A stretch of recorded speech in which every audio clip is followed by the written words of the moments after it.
Number 5 is do the right things. A lot of people, singles and married, make such a big deal out of marrying the right person.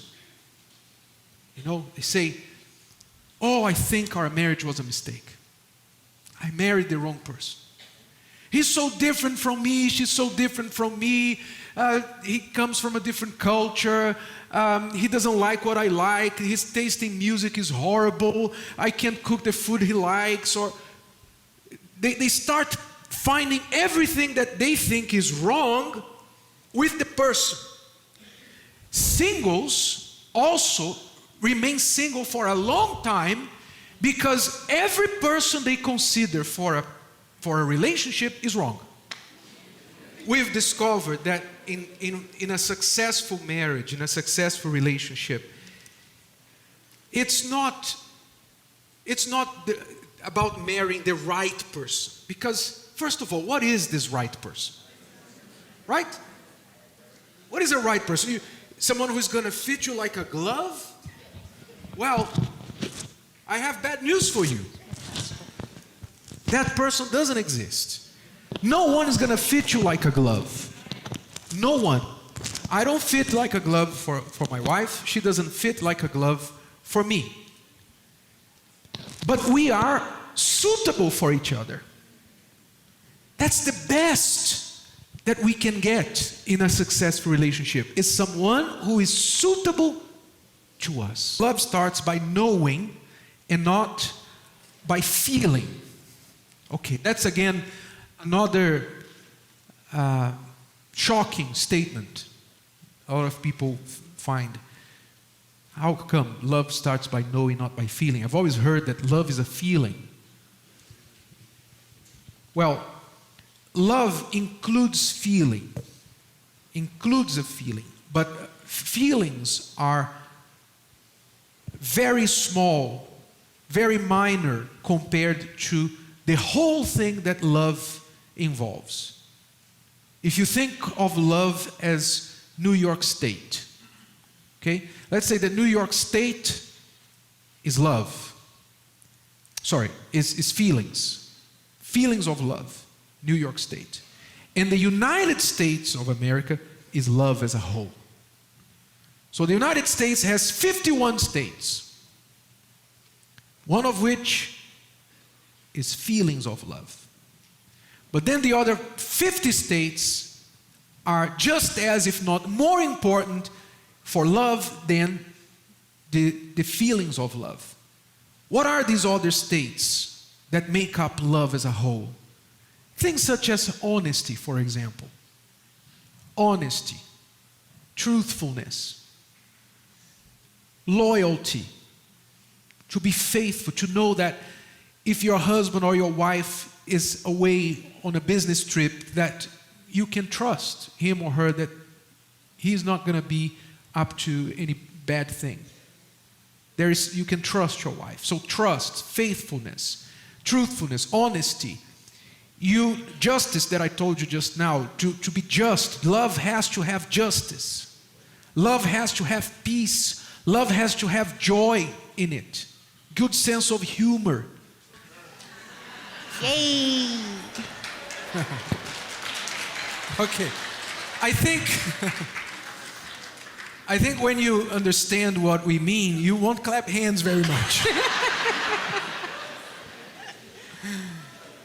Well, in our experience counseling couples, we've done this hundreds and hundreds of times. We're sitting across a couple and they are talking about their problem. And then afterwards, we talk about the couples that we counseled and we say, she can change this marriage the minute she wants it, right? The power is in her hands to change the whole dynamic of the marriage. We've seen this countless times, and this is in total agreement with the Word of God, which says that the wife, the wise woman, builds up her home, right? The wise woman builds up her home. It doesn't say the wise man builds up his home. It doesn't mean that man has no responsibility with building up the home. That's not what it says. But it's interesting that it's specific about the power that women have to build up their home, or to tear it down with their own hands, as it also says the rest of the verse. So we've seen that the woman is largely responsible for either the success or the failure of the marriage. Wait, I'm not totally putting it on women, or blaming or praising, okay? We'll get to the men in a moment, all right? Because women get all, their feathers get all... What about the man? You're my husband. And my husband, he had a lot to blame as well. And no, wait, all right? We'll explain why that is, if you would like to start. The woman has the power of influence. The woman can influence anybody she wants. Maybe because of her mother nature. She's a mother naturally, so she has this power of talking, and her words are usually very powerful to anybody who hears. Number 2, have your own culture. When we talk about culture, we are talking about you learning to develop inside your own home, inside your marriage, your own happiness, your own rules, the things that are healthy for your relationship, without caring one bit about what other couples are doing, or what this TV series is teaching, or this movie is saying, or that book you read says. Don't look outside your marriage to try and replicate what you see outside, especially in the culture, in Hollywood culture, inside your marriage. You need to develop your own culture inside yourself. I mean, the classic example we are having right now is this movie 50 Shades of Grey, which is the fever of the moment, which many so-called Christians are running and buying tickets in advance and lining up to watch it. We respect people's freedom of choice. Everybody can go and watch and read whatever they want, okay? But one thing you need to remember: we are free to choose whatever we want, to do whatever we want, but we'll be forever bound by the consequences of what we choose.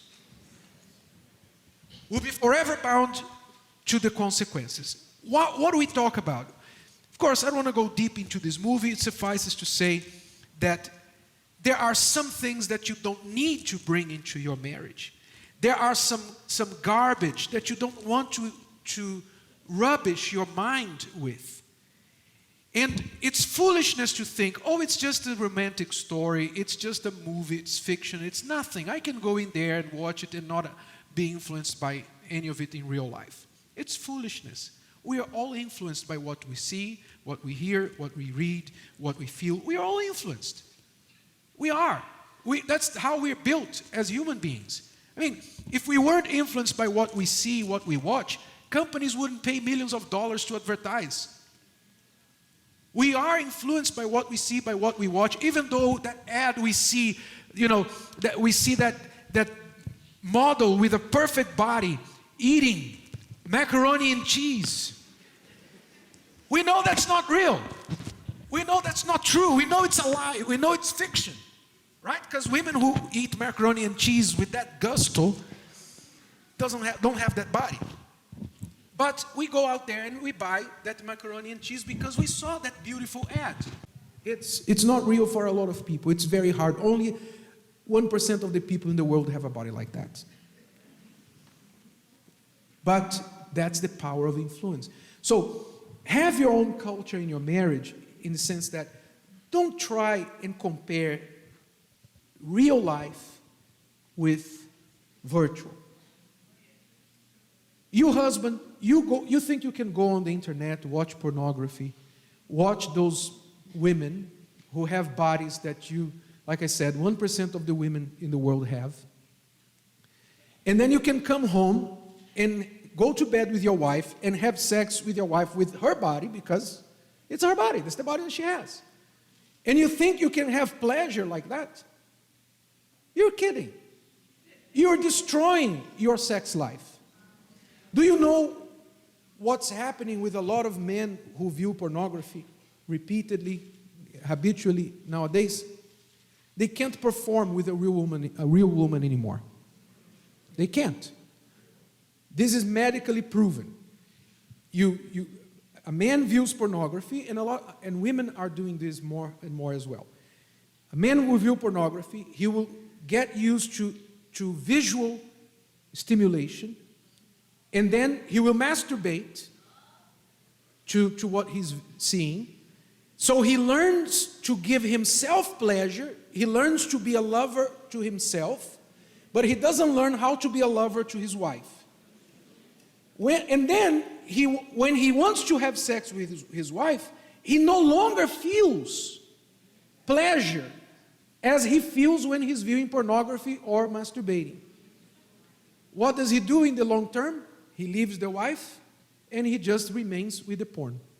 That's what he does. Or, in order to get it up with the wife, he has to first go and check the pornography, view pornography, and then quick, while it's up,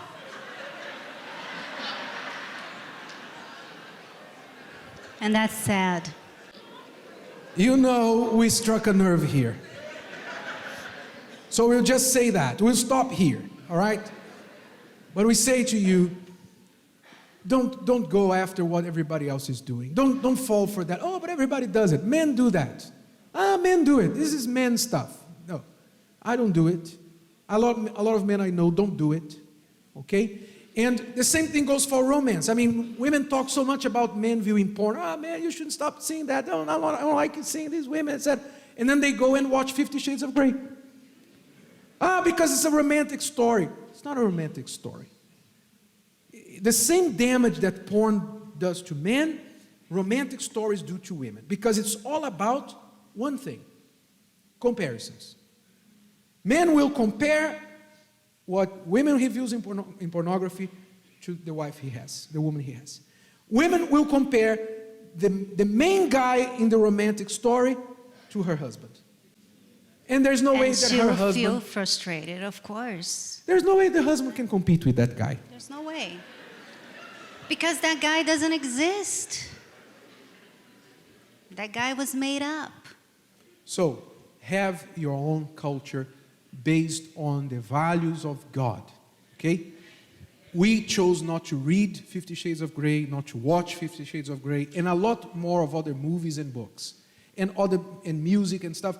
We prefer, sometimes we have to look at something and say, no, we don't need that. We don't need that garbage. We need something good that's going to put us up. Not something that's going to start getting ideas in our heads that are not going to lead us to where we want to be. This is very precious. And we don't want anything getting in here. So this is part of bulletproofing your marriage, is to keeping it to you both. You know, your own culture, your own little country, where you have your own set of rules, laws, and stuff, limits.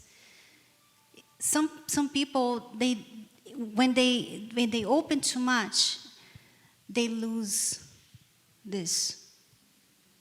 So we don't want that. And down to number 1 now. This is your third relationship. Let's explain what we mean by that. By this we mean your romantic relationship, your love life is your third relationship, not your first. Not in the sense you've had others before, but in the order of relationships in life. For example, your first relationship has to be with God. That's your first relationship. First. Just listen. Listen carefully. Hold on. Your first relationship, the most important relationship, has to be between you and God. Your second most important relationship has to be between you and yourself. That's what Jesus said when he talked about the two main commandments. Somebody asked, what's the most important commandment in the Bible? And he said, look, there are two. First, love the Lord your God with all your heart, all your might, all your strength, all your heart, everything. So love God above all things. First relationship. And he said, the second relationship, or the second commandment, is similar to the first. Love your neighbor as you love yourself. So, as you love yourself, you can't love your neighbor before you love yourself. Listen, because this is very, very important. You cannot love someone until you learn to love yourself. You can only love a person up until the amount, the level that you love yourself. And that's why we say that my marriage, our marriage, is our third relationship, because our first and second are with God and with ourselves individually. When you get that order right, when you put your first relationship, and most important, above everything else, the second you put that yourself with yourself, then you make your third relationship the way it should be. You will not put this person above you like many people do. Many people put their husband above themselves, or the wife above themselves. They put their partner above their very life, sometimes above God.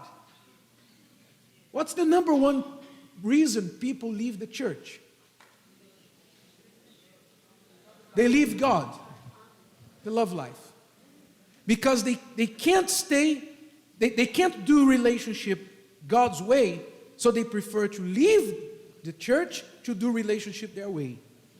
So they exchange God for a person.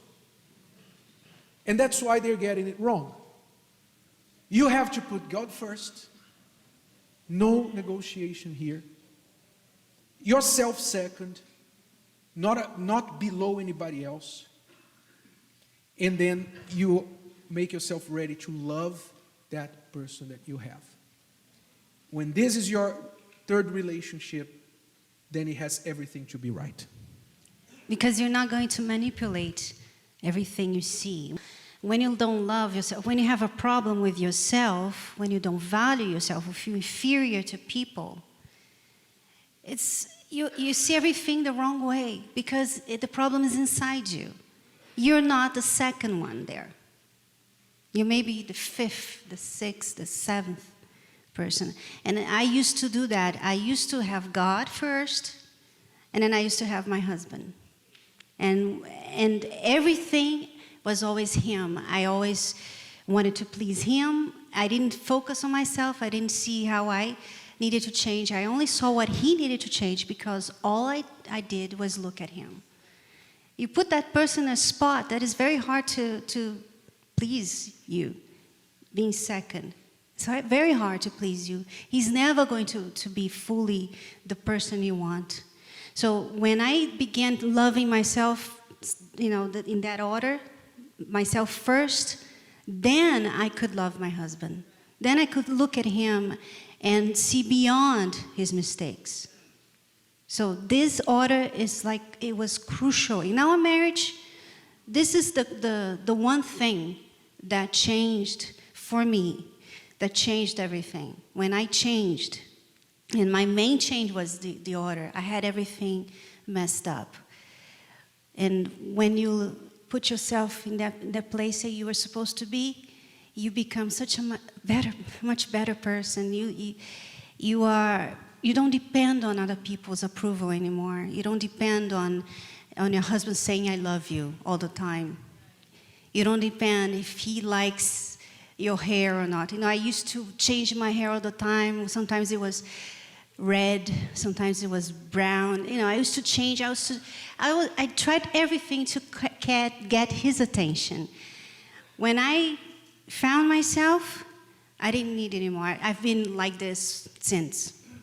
Because now I know who I am, and I love who I've become. And I love her more this way now. Life. My order was also messed up because my wife was not my third relationship. She was not my second. She was not my first. I wasn't even in there. My third relationship was with my work. I put work above her. As it happens with a lot of men, we men tend to associate happiness with work, with success at work. So if we make a lot of money, if we are respected for what we do, we tend to feel good about ourselves. And that's not really true. That's not right, because our real measure of success is the marriage. What's the point of having millions and millions and being, respected at work, and then you go home, you have no respect in the house or nobody there to respect you? So I understood that I needed to put my wife above my work. So she was fourth place, I think. Yeah, maybe, yeah. I think she was fourth place. And when I put her there in the third relationship below God and myself, and my work after her, then also it helped fix the marriage. And helped your work too. Indeed, because how could I preach, how could I do any of the work I did in the church not taking care of my first sheep, right? If I can I shepherd other sheep without shepherding my first sheep at home? So I learned that. I used to put all my effort into work, give her no time. Just tell her, you have to understand, I have to work. You have to understand, I have no time. You have to understand, I am tired.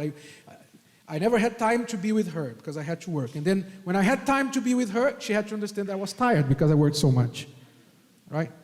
So she never came as a priority. And I changed that. I started putting her before my work. So many times I will have something to do, but if she needs me and I can juggle that, I will put her first. I got to times where some days when she woke up sick in the morning, and I could have taken her to a hospital, and I just left her alone and told her, you drive yourself to the hospital, I have to go to work. When I had all the power to just call in and say, I'm going in late. I had the power to do that, but I did not want to miss work. I would prefer to miss being there for my wife when she was sick than miss work. And that was, I know that hurt her. Now I know that hurt her.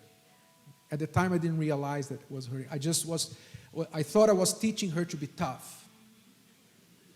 Right? Yeah. We do stupid things when we don't know better, right? But ever since then, things have changed.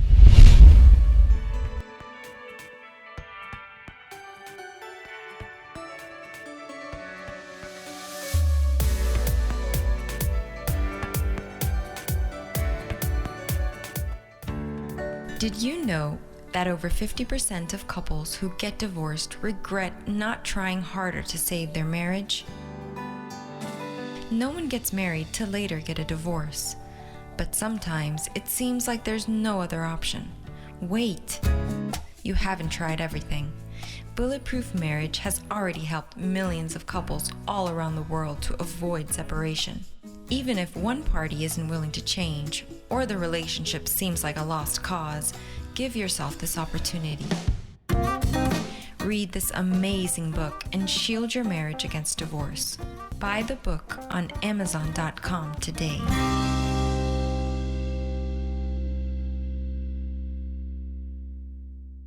Have you ever heard that most of our interpersonal communication is nonverbal?